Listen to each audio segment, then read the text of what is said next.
এনসিপির ৫ গুরুত্বপূর্ণ নেতা গতকাল কক্সবাজারে গিয়েছিলেন। তাদের কক্সবাজারে যাওয়া নিয়ে নানা রকম জলঘোলা হয়েছে, নানা খবর ছড়িয়ে পড়েছে মেইনস্ট্রিম মিডিয়াতেই।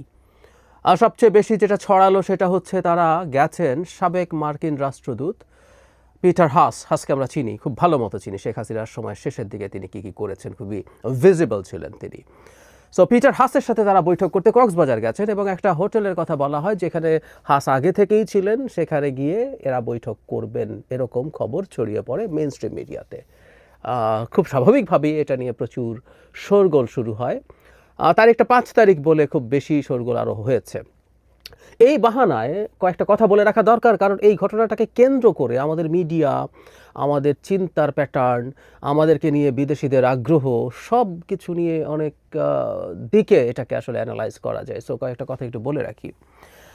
প্রথম কথাটা হচ্ছে, এখন এটা খুব ক্লিয়ারলি জানা যায় যে পিটার হাস দেশেই নেই। নানান সূত্র থেকে অনেকে ব্যক্তিগতভাবে কনফার্ম করেছেন পিটার হাস ওয়াশিংটনে আছেন। মানে পিটার হাস এখন বাংলাদেশে চাকরি করেন, আমরা হয়তো অনেকে জানি না, একটু জানিয়ে রাখি। আমেরিকান যে কোম্পানি আছে এক্সেলারেট এনার্জি, তার হয়ে তিনি এখানে কাজ করেন। তার এই চাকরি নিয়ে আসাটাকেও আমি আসলে খুব সিম্পল হিসাবে দেখি না, আমি আসবো সেই জায়গায়। তো উনি বাংলাদেশে থাকতে পারতেন। এখন প্রশ্ন হচ্ছে উনি কি কক্সবাজারে থাকবেন? কক্সবাজারে থাকলে রীতিমতো কক্সবাজারে গিয়ে এভাবে তাদেরকে বৈঠক করতে হবে এনসিপির ৫ জনকে, যারা খুবই পরিচিত মুখ, এখন খুবই পরিচিত মুখ। পোস্ট 5 আগস্ট প্রত্যেকে খুবই পরিচিত মুখ। অবশ্য এটা নিয়েও কথা আছে, পরিচিত মুখ বলেই কি তারা বিশেষভাবে বিমানবন্দর ছেড়েছেন কিনা। যাই হোক, তো এটা যখন জানাজানি হলো, একটা পর্যায়ে এটা নিয়ে প্রচুর শোরগোল হতে থাকলো। এবং যে হোটেলে তিনি আছেন বলে বলা হয়েছে, যে হোটেলে এনারা গেছেন, তো সেই হোটেলের বাইরে বিএনপির বেশ কিছু নেতাকর্মী অবস্থানও নিয়েছিলেন। মানে এগুলো খুব ধরে নিলাম একটা মিটিং হচ্ছে, তার জন্য এরকম অবস্থান নিতে হবে। এই পরিস্থিতিও বা কেন এই অপরিস্থিতি হবে, এই প্রশ্নগুলো আমরা আসলে করব।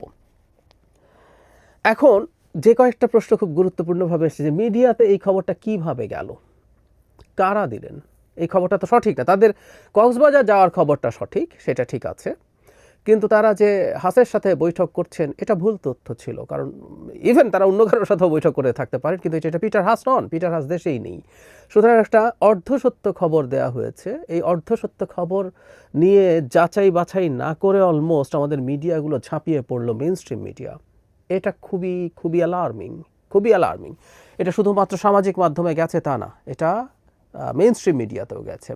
আমাদের মেইনস্ট্রিম মিডিয়াকে আরও সতর্ক হতে হবে। প্রয়োজনে আরেকটু দেরি করে তারা খবর দিক, তারা অন্তত যাতে সঠিক খবরটা খুঁজে পেতে পারেন সেই চেষ্টা তাদেরকে করতে হবে। মানে এই যে ঝোঁকের মাথায় দ্রুত একটা সকল ব্রেকিং নিউজ দিয়ে সেটা দিয়ে প্রচুর মানুষের কাছে পৌঁছা, এবং এখন সোশ্যাল মিডিয়ার যুগে যেটা হয়েছে, এটার সাথে আর্নিংয়ের প্রশ্ন জড়িত হয়েছে, এই প্রবণতা আমাদের জন্য খুব বড় বিপর্যয় তৈরি করবে। সো এটা একটা খুব গুরুত্বপূর্ণ ফাইন্ডিং। এবং আমাদের প্রেস কাউন্সিল আছে, প্রেস কাউন্সিলের উচিত, এটা আদৌ কাজ করে কিনা এসব প্রশ্ন আছে, প্রেস কাউন্সিলের উচিত স্বতঃপ্রণোদিত হয়ে এই ব্যাপারটার একটু খোঁজ খবর করা। আবার একই সাথে এটা সত্য যে মিডিয়াগুলো এই ধরনের মুভমেন্টকে খেয়াল করবে। মানে এটা দরকার আছে, এটা জরুরিও আমি মনে করি। দেশটা কোথায় যাচ্ছে, কীভাবে যাচ্ছে, বিশেষ করে আমরা একটা টার্মোয়েলের টাইমের মধ্য দিয়ে যাচ্ছি। এই সময়ে নানা রকম শক্তি নানা রকম কাজ বাংলাদেশে করতে চাইছে, নানা রকম উদ্দেশ্য তাদের আছে, নানা রকম তাদের ধান্দা আছে। সো আমরা খেয়াল রাখবো, সেটাও রাখা ভুল কিছু না, সেটাও করতে হবে, কিন্তু এর মধ্যে যাতে ক্রেডিবিলিটির জায়গাটা নিশ্চিত থাকে। এখন প্রশ্ন এনসিপির দিক থেকে তৈরি করার মতো পরিস্থিতি হয়েছে, যে যে 5 আগস্টকে এনসিপি তার সবচেয়ে বড়, তারা শতভাগই প্রায় ক্রেডিট ক্লেম করে, পরে চাপের মুখে এসে সবার কথা তারা বলছে। একসময় তারা অন্যদেরকে খুবই বিদ্রুপ এবং খোঁচাখুচি করতো, যে এত বছর পারেন নাই, আমরা পেরেছি, ইত্যাদি। এখনও বলেন, তবে বলেন যে সাথে অন্যরাও ছিলেন, আপনারাও ছিলেন, ইত্যাদি। সো সে 5 আগস্ট জনাব নাসিরুদ্দিন পাটোয়ারি মিডিয়াকে বলেছেন তারা হাওয়া খেতে গিয়েছিলেন, তারা পদযাত্রা করে খুবই ক্লান্ত হয়ে হাওয়া খেতে 5 তারিখ গেছেন। 5 তারিখ ঢাকায় এত অনুষ্ঠান হচ্ছে, এত কিছু হতে পারে যে তাদের সর্বোচ্চ 2-3 জনকেই প্রধান উপদেষ্টার মূল জায়গায় দাওয়াত করেছে, কিন্তু এর বাইরে মানিক মিয়াতেও প্রচণ্ড বড় গ্যাদারিং ছিল, অনেক মানুষ সেখানে ছিলেন। তারা সেগুলো সব বাদ দিয়ে হাওয়া খেতে গেছেন। মানে এটা যদি সহি কথাও হয়ে থাকে, এটা অত্যন্ত পলিটিক্যালি ইনকারেক্ট সিদ্ধান্ত হয়েছে, তাদের এটা মনে রাখা দরকার। হাসের গুজব নাও যদি মানে রটে যেত, তাদের 5 জনকে দেখা গেছে বিচে, কক্সবাজারে, তারা পরিচিত মুখ, বারবারই বলছি, তাদেরকে দেখা যাওয়াটা ইটসেলফ এক ভালো বার্তা দিত না। কিন্তু এর মধ্যে খুবই বড় কিন্তু তৈরি করেছে, প্রশ্ন তৈরি করেছে একটা সিসিটিভি ফুটেজ, যেখানে দেখা যায়, এটা যদি সঠিক হয়ে থাকে, যেখানে দেখা যায় তারা বিমানবন্দরের পেছনে একটা নির্মাণাধীন গেট দিয়ে বেরোচ্ছেন। তার মানে তারা তাদের আশাটার লুকানোর চেষ্টা করছেন। তাহলে আমরা এই প্রশ্ন করতে পারি, তারা কেন আসলে লুকানোর চেষ্টা করছেন? তারা কি গোপন কোনো মিশনে এসেছিলেন? এই প্রশ্ন আসতে পারে, এটা আমরা করে রাখবো। এই ব্যাপারগুলো নিয়ে ভবিষ্যতে এই দলটিকে মাথা ঘামাতে হবে। পারসেপশন রাজনীতিতে ম্যাটার করে, তাদের এটা বুঝতে হবে। প্রায় বলি, ফ্যাক্টের চাইতে পারসেপশনের গুরুত্ব রাজনীতিতে একেবারে কম না, অনেক সময় পারসেপশন ফ্যাক্টকে ছাপিয়ে যায়। এবার আসলে ওই গুরুত্বপূর্ণ আলোচনাটায় আসি। ধরে নিলাম পিটার হাসের সাথে তাদের বৈঠক হয়েছে, আমরা এখন প্রশ্ন করবো তাতে কি হয়েছে? তাতে আমাদের অনেকের একেবারে হিস্টিরিয়াগ্রস্তের মতো আচরণ করা উচিত হয়েছে কিনা? বাংলাদেশের রাজনীতিতে আমেরিকার স্বার্থ আছে, খুব সিরিয়াসলি আছে। শেখ হাসিনার সময় যখন আমেরিকা নানান পদক্ষেপ নিত, কতবার যে কথা বলেছে, আমেরিকা কাউকে চ্যারিটি করতে আসে না, কিন্তু আমরা তো সময় আমেরিকার পদক্ষেপকে সমর্থন করেছি, কারণ আমেরিকার স্বার্থ আর আমাদের স্বার্থ মিলে গেছে। আমেরিকা বাংলাদেশ থেকে শেখ হাসিনার মতো একটা অথরিটারিয়ান সরকারকে সরাতে চেয়েছিল, কারণ এই অথরিটারিয়ান সরকার চীনের খপ্পরে অনেক বেশি চলে গেছে। সুতরাং একটা গণতান্ত্রিক সরকার আসলে তার সাথে আমেরিকা বেটার কাজ করতে পারবে বলে আমেরিকার মনে হয়েছে, তাই তারা সরাতে চেয়েছে। আমরাও গণতন্ত্র চেয়েছি, আমাদের অঙ্ক মিলে গেছে। মুক্তিযুদ্ধের সময় যেভাবে আমরা সোভিয়েত ইউনিয়নের সাহায্য নিয়েছিলাম, যেভাবে ভারতের সাহায্য নিয়েছিলাম, আমার স্বার্থের সাথে মিলে যাওয়ার কারণে ওরা কিন্তু কেউ চ্যারিটি করে না। ভারত পাকিস্তান ভেঙে দিতে চেয়েছে, এবং তার সোভিয়েত ইউনিয়ন তখনকার বাইপোলার যে ওয়ার্ল্ড ছিল, সেখানে সে ভারতের দিকে ছিল, কারণ পাকিস্তানের দিকে ছিল তখনকার তার শত্রু চায়না এবং আমেরিকা। তো যাই হোক, এইরকম একটা হিসাবে আমরা এটা নিয়েছি। এখন আমেরিকার স্বার্থ শেষ হয়ে গেছে, যায় নাই, এবং এখন আমেরিকার স্বার্থ, এটা খুব জরুরি, আমি একদিন এটা আলাদা কথা বলবো, আমাদের রাষ্ট্রের সাথে নাও মিলতে পারে, আমাদের সাথে রাষ্ট্রের স্বার্থের সাথে নাও মিলতে পারে। সেটা যদি হয়, চোখ বন্ধ করে আমেরিকাকে সমর্থন করার কিছু থাকবে না। আমি ব্যক্তিগতভাবে মনে করি পিটার হাস আসলে এখানে কোনো অ্যাসাইনমেন্ট নিয়ে এসছেন, তিনি একটা চাকরির ডিসগাইজে তিনি এখানে আছেন। তিনি দীর্ঘদিন বাংলাদেশকে চেনেন, বাংলাদেশের বিভিন্ন রাজনৈতিক দল, সিভিল সোসাইটির সাথে তার খুব গুরুত্বপূর্ণ যোগাযোগ আছে, ফলে তাকে এখানে আবার পাঠানো হয়েছে আমেরিকার দিক থেকে, আমরা এটা এভাবেও পড়তে পারি।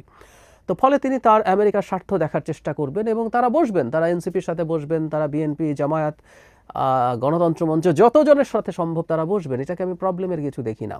আমাদের অবশ্য চোখ কান খোলা রাখতে হবে, এটা জরুরি কথা, যে আমেরিকা বাংলাদেশের স্বার্থ পরিপন্থী কোনো কাজ করছে কিনা, দ্যাট ইজ ভেরি ইম্পর্টেন্ট। বিশেষ করে আমরা একটা নির্বাচনের মাধ্যমে গণতান্ত্রিক ব্যবস্থায় প্রত্যাবর্তন করতে যাচ্ছি, এটা কোনো বাধা তারা তৈরি করছে কিনা, তারা মনে করছে কিনা একটা অনির্বাচিত, ডক্টর ইউনূস সরকারের ম্যান্ডেট আছে, সমর্থন আছে, যদি এটা এখন অনেক কমে গেছে, কিন্তু তারপরে এটা একটা অনির্বাচিত সরকার, সেই অনির্বাচিত সরকারকে দিয়ে বেশি সুবিধা অর্জন করা যায় কিনা, সেই চেষ্টা তারা করছে কিনা, সেটা আমরা খুবই চোখ কান খোলা রেখে দেখার চেষ্টা করব।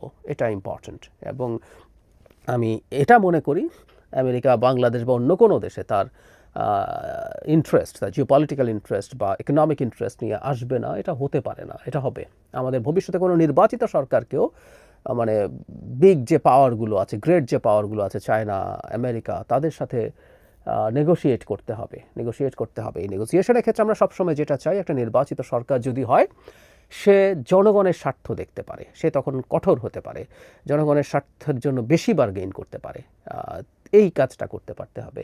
এবং আমাদের মনে রাখতে হবে এই অঞ্চলের ভবিষ্যৎ রাজনীতি যেদিকে যাচ্ছে, মানে ইন্দো প্যাসিফিক রিজিয়নে বাংলাদেশকে আসলে আমেরিকা তার ফোকাসে রাখবেই। সুতরাং আমেরিকার এরকম পিটার হাস বলি বা রাষ্ট্রদূত বলি বা আর কেউ আসতে পারেন, যেতে পারেন, সবার সাথে বসতে চাইতে পারেন, এই বসাটাকেও আমি আসলে খুব খারাপভাবে দেখি না। এটার জন্য খুব হিস্টিরিয়াগ্রস্তের মতো আচরণ, প্রতিবাদ, মানে পিটার হাস আগে যেমন বৈঠক করতেন, বিভিন্ন জায়গায় যেতেন, তাকে ঘিরে টিরে ফেলতে চেষ্টা করতো আওয়ামী লীগের লোকজন, এই ধরনের প্রবণতা আমি একেবারে পজিটিভলি দেখি না।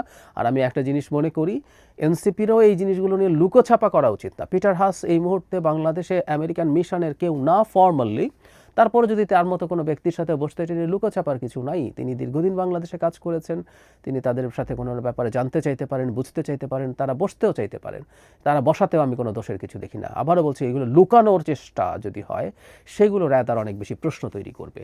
এই জিনিসগুলো না হোক, মানে বাংলাদেশে কি পরাধীন জাতি নাকি বাংলাদেশে আমেরিকা কি চায়, আমেরিকা কি করবে, শেখ হাসিনার সময় সব ফালতু কথা আমরা অনেক শুনেছি।